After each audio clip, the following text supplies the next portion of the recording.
I was born to hate Jews. It was part of my life. I never questioned it. I was not born in Iran or Syria. I was born in England. My parents moved there from Pakistan. Theirs was the typical immigrant story. Moved to the West in the hope of making a better life for themselves and their children. We were a devout Muslim family, but not extremist or radical in any way. We only wished the best for everyone. Everyone except the Jews.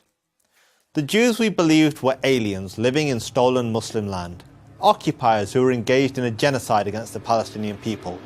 Our hatred, therefore, was justified and righteous, and it made me and my friends vulnerable to the arguments of radical extremists. If the Jews were as evil as we had always believed, mustn't those who support them, Christians, Americans, and others in the West, be just as evil? Beginning in the 1990s, speakers and teachers at mosques and in schools began to endlessly repeat this theme. We were not Western, we were not British, we were Muslims, first and only. Our loyalty was to our religion and to our fellow Muslims. We owed nothing to the Western nations that welcomed us. As Westerners, they were our enemies. All of this had its desired effect. At least, it did on me. It changed the way that I saw the world. I began to see the suffering of Muslims, including in Britain, as the fault of Western imperialism. The West was at war with us, and the Jews controlled the West. My experience at university in Britain only enhanced my increasingly radical beliefs. Hating Israel was a badge of honor. Stage an anti-Israel, pro-Palestinian rally, and you were sure to draw a large, approving crowd. While at university, I decided the protests and propaganda against Israel were not enough. True jihad demanded violence. So I made plans to join the real fight. I would leave college and join a terrorist training camp in Pakistan. But fortunately for me, fate intervened. In a bookstore. I came across a book called The Case for Israel by Harvard law professor Alan Dershowitz.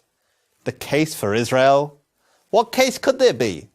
The title itself made me furious, and I began to read the pages almost as an act of defiance. How ill-informed, how stupid could this guy be to defend the indefensible? Well, he was a Jew. That had to be the answer. Still, I read, and what I read challenged all of my dogmas about Israel and the Jews. I read that it wasn't Israel that created the Palestinian refugee crisis. It was the Arab countries, the United Nations, and the corrupt Palestinian leadership. I read that Jews didn't exploit the Holocaust to create the State of Israel. The movement to create a modern Jewish state dated back to the 19th century, and ultimately to the beginnings of the Jewish people almost 4,000 years ago. And I read that Israel is not engaged in genocide against the Palestinians. On the contrary, the Palestinian population has actually doubled in just 20 years. All this did was make me angrier. I needed to prove Dershowitz wrong, to see with my own eyes how racist and oppressive Israel really was. So I bought a plane ticket. I would travel to Israel, the home of my enemy. And that's when everything changed. Everything. What I saw with my own eyes was even more challenging than what Dershowitz had written. Instead of apartheid, I saw Muslims, Christians, and Jews coexisting. Instead of hate, I saw acceptance and even compassion. I saw a raucous, modern, liberal democracy, full of flaws, certainly, but fundamentally decent. I saw a country that wanted nothing more than to live in peace with its neighbors. I saw my hatred melting before my eyes. I knew right then what I had to do. Too many people on this planet are consumed with the same hatred that consumed me. They have been taught to despise the Jewish state. Many Muslims by their religion, many others by their college professors or student groups.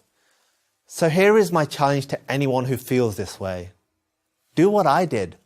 Seek out the truth for yourself.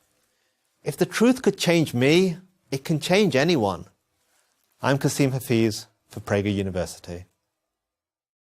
To subscribe to our YouTube channel, click here. To help keep our videos free, donate here.